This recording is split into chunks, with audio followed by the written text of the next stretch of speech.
ভোটের মরশুমে বনগাঁ উত্তরে বিধানসভা কেন্দ্রের রাজনৈতিক উত্তাপ ক্রমশ চড়তে শুরু করেছে।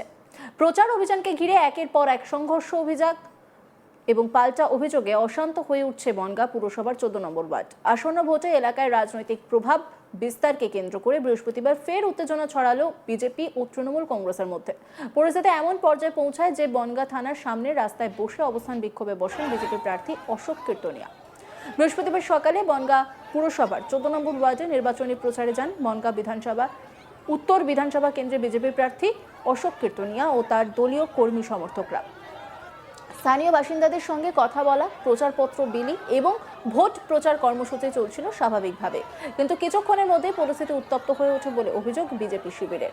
অশোক কীর্তনিয়ার অভিযোগ, 14 নম্বর ওয়ার্ডে তৃণমূল কংগ্রেস কাউন্সিলর পাপাই রাহা সহ কয়েকজন তৃণমূল কর্মী তাদের প্রচারে বাধা দেন। বিজেপির দাবি, পরিকল্পিতভাবে প্রচার বন্ধ করার চেষ্টা করা হয় এবং বিজেপি কর্মীদের উপর শারীরিক আক্রমণ চালানো হয়। ঘটনায় উত্তেজনা ছড়িয়ে পড়ে এলাকায়। বিজেপি শিবিরের আরও অভিযোগ, সংঘর্ষের সময় মথুয়া গোষ্ঠীর ধর্মীয় আচার সংক্রান্ত মালা ছিঁড়ে ফেলা হয়, যা স্থানীয় আবেগকে আঘাত করেছে বলে দাবি তাদের। যদিও এই অভিযোগকে কেন্দ্র করে রাজনৈতিক চাপানোতর আরও তীব্র হয়েছে। ঘটনার খবর ছড়িয়ে পড়তেই বনগাঁ থানার পুলিশ ও কেন্দ্রীয় বাহিনী দ্রুত ঘটনাস্থলে পৌঁছায়। তারা পরিস্থিতি নিয়ন্ত্রণে আনে এবং এলাকায় টহল শুরু করে, যাতে আরও কোনো রকম অপ্রীতিকর ঘটনা না ঘটে। পুলিশ প্রশাসনের হস্তক্ষেপে ধীরে ধীরে পরিস্থিতি শান্ত হয় বলে জানা যায়। তবে ঘটনার পরই নতুন করে রাজনৈতিক নাটকীয়তা শুরু হয়। পুলিশের ভূমিকা এবং প্রশাসনের নিরপেক্ষতা নিয়ে প্রশ্ন তুলে বনগাঁ থানার সামনে রাস্তায় বসে অবস্থান বিক্ষোভে বসেন বিজেপি প্রার্থী অশোক কীর্তনিয়া ও তার দলের কর্মী সমর্থকরা।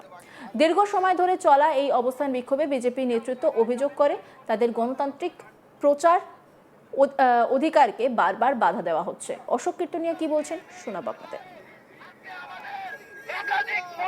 যেভাবে 14 নম্বরের গুন্ডা কাউন্সিলর, গণতন্ত্র হরণকারী কাউন্সিলর, যে উপনির্বাচনে 14 নম্বরে ভোট দিতে পারি তার নেতা, সে প্রেজেন্ট থেকে যেভাবে আমাদের উপর আক্রমণ করেছে, মহিলাদের উপর আক্রমণ করেছে, মা বোনদের করাইছে, তাদের পশ্চিমবঙ্গের মুখ্যমন্ত্রী একজন মহিলা হওয়া সত্ত্বেও যেভাবে মেয়েদের সুরক্ষা দিতে ব্যর্থ হয় মমতা ব্যানার্জি, সেই মায়েদের আক্রমণ করেছে।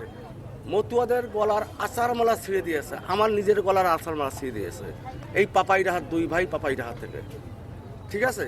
এবং যেভাবে প্রতিটা পদে পদে হ্যারাসমেন্ট করেছে আমাদেরকে প্রচারের, তার বিরুদ্ধে ধিক্কার। ইভেন একটা কথা আপনাদেরকে বলে রাখি, এরা রাতের বেলা মদ খেয়ে প্রতিটা বাড়িতে যে কড়া নেড়েছে, কড়া নেড়ে বলে এসছে যে তোমরা কালকে প্রচারে আসবে, বিজেপি কেউ ঘরের বাইরে বেরোবে না।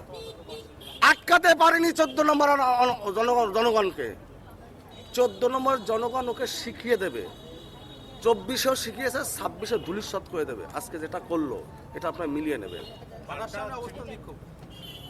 থানার সামনে আমার নির্বাচন কমিশনের আন্ডারে, এখন যত সময় নির্বাচন কমিশন ব্যবস্থা না হবে তত সময় অবস্থান 100 বার, যত সময় ওদেরকে বাইরে রেখে, ওদেরকে বনগাঁ যত ক্রিমিনাল আছে তাদেরকে বাইরে রেখে ভোট হবে না।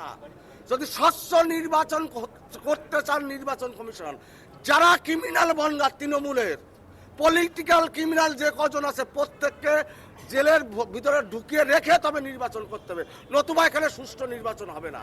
নির্বাচন কমিশন বলছে পশ্চিমবঙ্গে সুষ্ঠু নির্বাচন করবে, তো বনগাঁয় সুষ্ঠু নির্বাচন হবে না। তারা একটা অভিযোগ করছে তাদের মহিলাদেরকে নাকি মারধর করা হয়েছে। কে মারধর করেছে আপনারা দেখেন না সোশ্যাল মিডিয়া টিভি দেখেন না, ওখানে তো অনেকগুলো সিসিটিভি আছে। সবচেয়ে বড় ব্যাপার, এখান তো নির্বাচন কমিশনার টিভি ছিল, তো নির্বাচন কমিশনারের ক্যামেরা ছিল, কারা আক্রমণ করেছে সেটা প্রমাণ পেয়ে যাবে। মিথ্যা, এখানে আমরা বিনা অনুমতিতে যাইনি, পারমিশন নিয়েই নির্বাচন কমিশনে গিয়েছি। কারণ গত 19 নম্বর আর 20 নম্বরের যে ঘটনাটা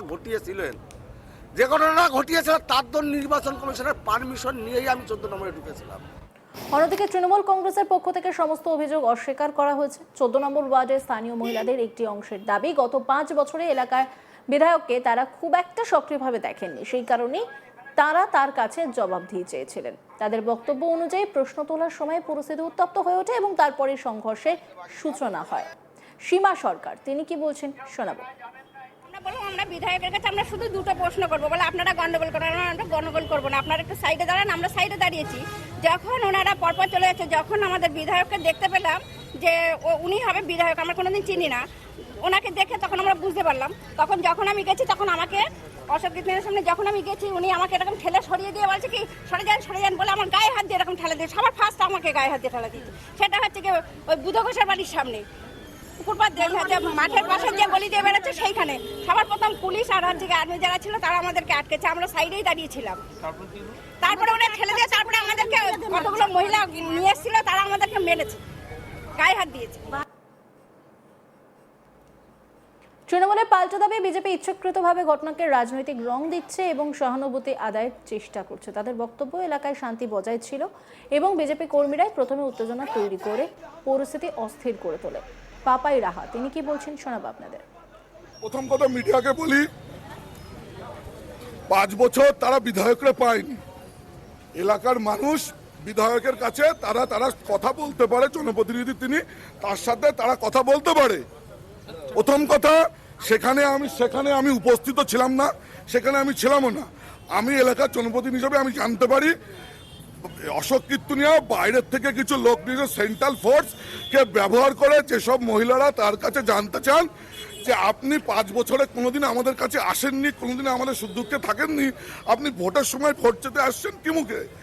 এই কথা বলাতে সেই মহিলাদের উপরে অশোক কীর্তনিয়া এবং সেন্ট্রাল ফোর্স এবং আমি বলছি প্রশাসনের একটা অংশ, তারা এখন নির্বাচন কমিশনের দালালি করে সাধারণ মহিলাদের উপরে যেইভাবে আজকে মেরেছে, সাধারণ মহিলাদের উপরে যেইভাবে মার হয়েছে, এর জবাব 29 তারিখে গণতন্ত্রের মাধ্যমে সাধারণ মানুষ ব্যালটে দেবে। বিজেপির কর্মী না অশোক কীর্তনিয়া নিজে দাঁড়িয়ে থেকে মহিলাদের মারাচ্ছে। অশোক কীর্তনিয়া 5 বছরের বিধায়ক, তিনি এলাকায় আসবেন, ভোট প্রচার করবেন, এটা স্বাভাবিক কথা।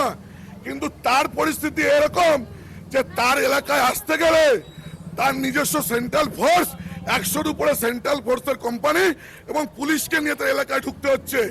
এবং তারপরে যখন সাধারণ মানুষ তার কাছে যখন প্রশ্ন করছে যে আপনি 5 বছর কোথায় ছিলেন, 5 বছর আপনার দেখা যায়নি কেন, 5 বছরে আপনি আমাদের এমএলএ হয়ে কেন আমাদের সুখ-দুঃখে পাশে দাঁড়াননি, তার উত্তর যখন মহিলারা সাধারণ মানুষ সাথে যাচ্ছে, তার বদলে অশোক কীর্তনিয়া তার গুন্ডাদের দিয়ে তাদের উপরে মারাচ্ছে।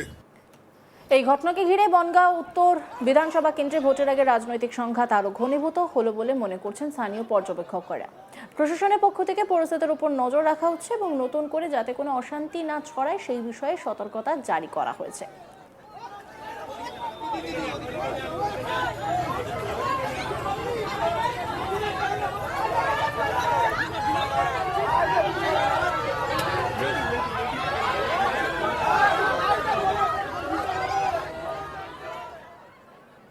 অন্যান্য খবরের আপডেটের জন্য অবশ্যই নজর রাখুন আজ তাক বাংলার ইউটিউব স্ট্রিমিংয়ে। লাইক, কমেন্ট, শেয়ার এবং সাবস্ক্রাইব করতে ভুলবেন না।